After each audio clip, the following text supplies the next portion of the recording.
right, welcome to lab number 3, dimensional analysis. In the post lab, as you work the calculations, you'll be doing a lot of conversions. As you'll know from class, dimensional analysis is a way to go in order to make sure you're doing things correctly. If the units are cancelling out fine, then chances are you're doing it correctly. So we have here some copper tubes. One copper tube in this particular one.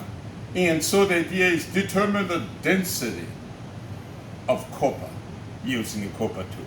I could have given you something cubic, but that would be way too easy. So let's think about it. How do we find the volume? So for caliper here, so what we're going to do then is measure the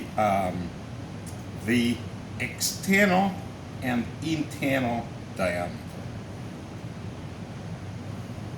Here we go, 0.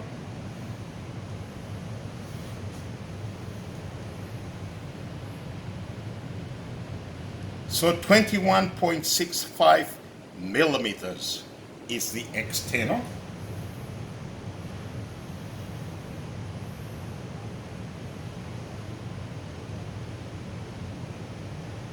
And the internal is 18.79 millimeters. How do we find the volume of the metal? Well, if we can find the volume of the external, right? Using pi r squared h, I haven't measured the h, we'll do so shortly. And then find the volume of the internal, which is the air, pi r squared h, using the internal diameter, of course, converting to radius. Then we can subtract the two in order to find the volume of the metal. One more thing here for the measurements.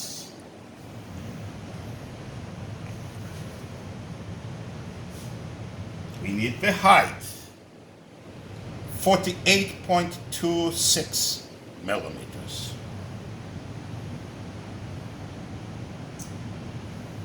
So now we're going to go and measure the mass, because of course we need the mass and the volume in order to calculate the density.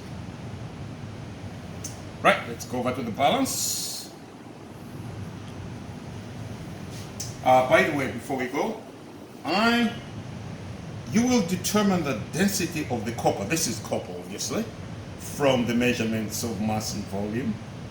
And then I'll give you some sort of weird sizes of copper foil.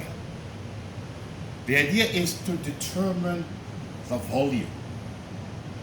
Now, if we know the density, copper, density should be the same. Then if we know the mass, we can determine the volume. All right? Let's go over to the balance. Again, we have a lot of stuff around here. Just part of us dealing with things left over from the spring. Balance, reading some number, tear the balance, 0, 0, zeros. Put our copper on there, and then you guys will record that mass. Let me remove that. You'll see the beauty of the tear function. Put that there. You can tear the balance. And then I'll add the copper foil.